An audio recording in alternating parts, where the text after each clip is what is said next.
Today I'm showing you how to download the Create mod. So to download the Create mod, we want to go over to their official page on CurseForge, which is going to be linked down in the description below, together actually with my Discord server, and I'd greatly appreciate it if you could join that. Anyways, looking at the Create mod over here, we can navigate over to the Files area where we will find the files that we can download. Now, in this description area here, there's actually also going to be a link to the Fabric page, which is also going to be linked in the description. It is, however, more commonly used as a Forge mod, so that's what we're going to be doing today. However, using it for Fabric shouldn't be that much different. Anyways, when choosing what game version you want to use it for, you can just select your version here. As you can see, it doesn't work for 1.20.4 or later versions yet, but that's fine. For each of these versions, the installation process and pretty much the functions should work quite similarly. So I'm going to select 1.16.5, seeing as that's definitely the most popular version. Now, it might be a little hard to navigate all of these different versions, so I recommend downloading the most downloaded one. So for example, for 1.20.1, I would download this version right over here. Anyways, to download the mod, you can just click on the file and then on this download button over here. Now, if you are going to be using the Create mod for an older version, you also actually need Flywheel. And to download this will also be their CurseForge page. I will link it down in the description. You go over to files over here, select your game version. As you can see, it's not being released for the latest versions, and so you also don't need it for the latest versions. But we do need it for 1.16.5 over here, so we can go ahead and download that. Now, as I did say earlier, you do need Forge or optionally Fabric to be able to run the Create mod. And as you can see, I have Forge for 1.16.5 installed right over here. If you're not sure how to install either Forge or Fabric, then I will link the tutorials for your specific version down in the description for you. So now, as you can see in our downloads over here, we have Flywheel as well as the Create mod. So what we want to do is press on Windows and R at the same time. That'll open up this little box, type in a %, app, data, and then another %, just like so. Hit enter or click on OK to continue. Then you should be brought to this folder right over here, or the app data folder. Either way, you want to make sure that you're inside of the folder called roaming.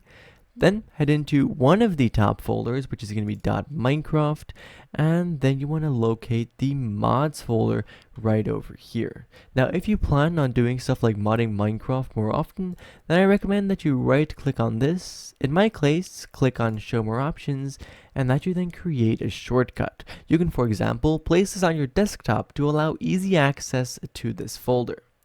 Anyways, we can go ahead, go into there, and then just simply drag both of these mods into the mods folder, just like so.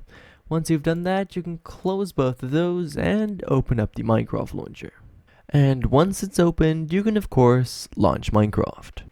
So now we've opened up Minecraft Java Edition with the Create mod, and right upon loading in, you'll notice already this little button over here, which is essentially the Create menu. Here you can go to the project page, other things, and also configure some custom settings. As you can see, you can look through all these if you hover above them. As you can see, you'll get a little bit of a description.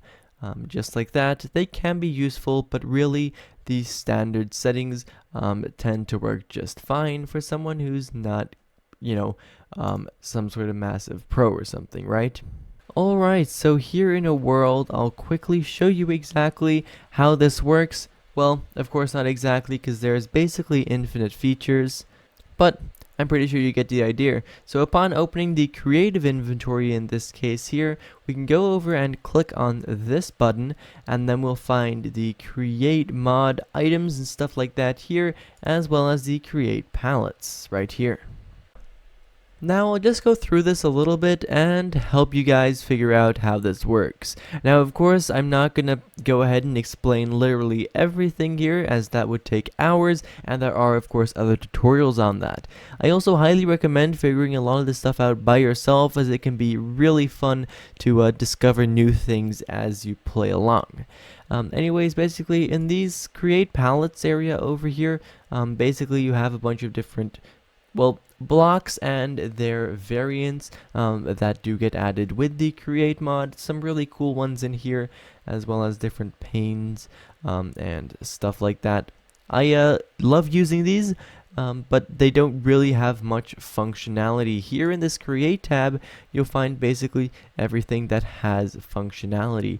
Some of the most important ones are your wrench, and as you can see, I can hold shift and you'll get a summary, and you can hold control and then you'll get a description of the controls. And there are more things like that for basically every single item in this create mod.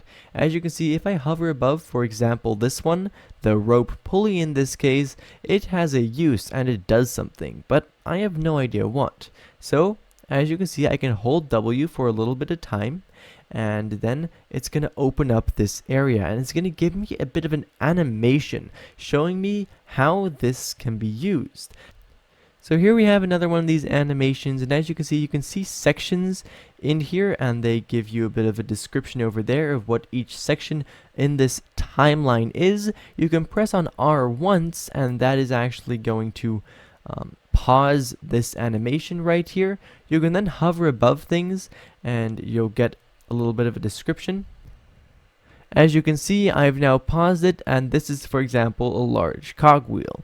Okay, I get what the rope pulley does now and stuff like that, but I'm not sure what the large cogwheel does. So I can now hold W, and we'll get to see exactly how all of that works.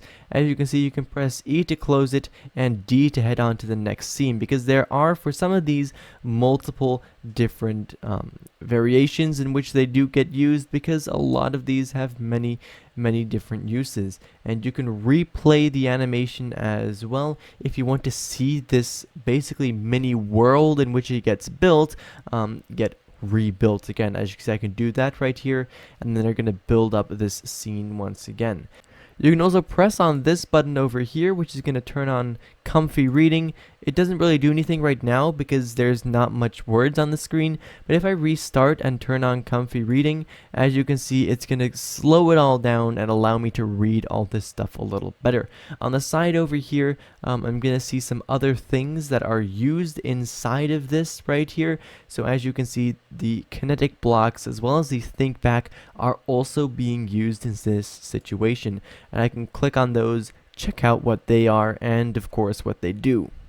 Basically, that is how you're going to be able to discover a lot of this stuff yourself.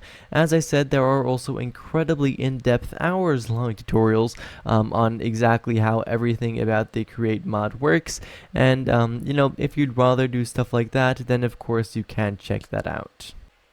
Now a few more honorable mentions, I suppose, are the wrench. I already showed you guys a little bit this earlier. Basically, I can hold shift over here and you of course get the summary, but it can be used to rotate, dismantle, and configure components. It's used a lot. Think of it as you using your sword in survival. You always keep it in hotbar slot 1 because you use it so often, right? That's basically the wrench, but for the create mod. Now if we go to, oh, it is here, not in create palettes. There's also going to be a bunch of other things added that might not necessarily be these moving components and sticky pistons and whatnot. As you can see, there are 3 new ores in this case: copper, zinc, and brass. I believe you use zinc and copper to make the brass as well. And there are a lot of other items in this area as well, which as you can see, you can get summaries of by simply holding shift. These all have different uses than what these items above here have, and they tend to be used a lot less, and a lot of these are actually implemented to be able to craft a lot of these items over here. Anyways, that is basically that, I suppose. If you do have any more questions, then of course do feel free to leave those down in the comments below. But for right now, thank you ever so much for watching, and I hope to see you again in the next one. Bye bye.